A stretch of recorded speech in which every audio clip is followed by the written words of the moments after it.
I went through a suicide attempt when I was younger, and it was something that I didn't even like remember or consider as important. When I went older, I just sort of just forgot about it and moved on. But it wasn't until after I unpacked the layers and was like, actually, that was an important event in my life. Let me kind of dive back into it. And only up until that point, I started to like look into this feeling of recognizing that I can be more of service to people and seeing how I was able to transform my own life, and then I can help others along that path. And I feel like your story is also the same, and many facilitators you probably come into contact with are probably the same as well. So yeah, I'm curious to know from your perspective, like, what do you feel like makes a good facilitator in nowadays, these day and ages?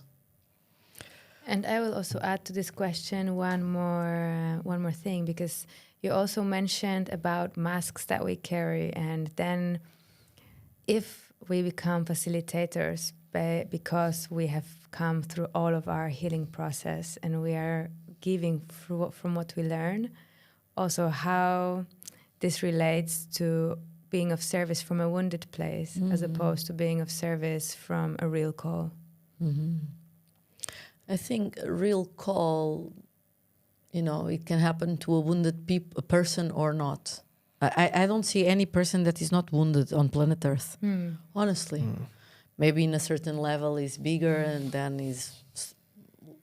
And what I see in general is people that they really don't go to their own wounds. They are not really deep, They don't know what is suffering. They don't know what is the strength and the honesty that is needed to really come up and to show that it's possible, to show themselves, not other people, that they can do it. But I believe that the true calling can happen to anyone with good, how do you say, when it's true. It's not about your wound or not. Maybe the ones that they really did a process of wounded healer, they have more tools.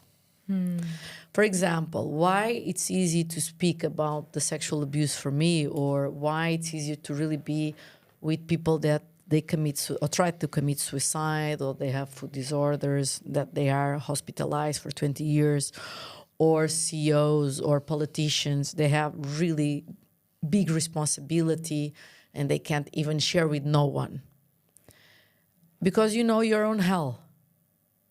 You know how hard it is to be there.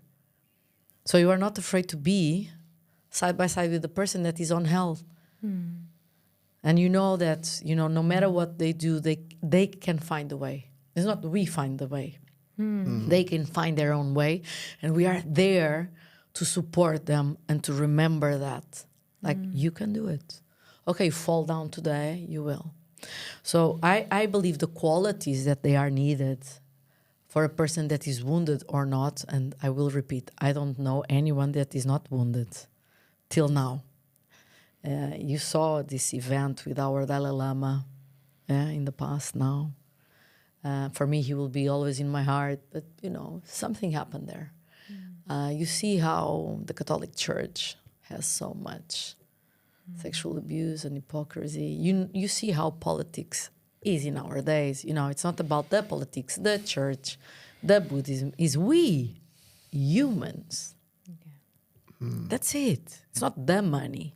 It's we, humans, what we do with that. So I believe for a true facilitator, if you really want to help people, like really help, it's not about yourself. It's not about how much recognition you receive. It's not about how much money you receive, because that is still in the wounded place. I need to be recognized.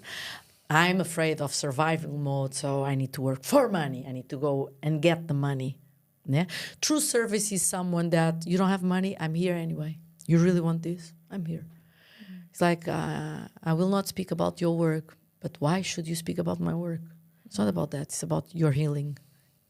Yeah. So I believe that a true facilitator is someone that is really side by side with the person to do their best to support the growth of that person, to find their own truth, their own path, It's not what we consider important.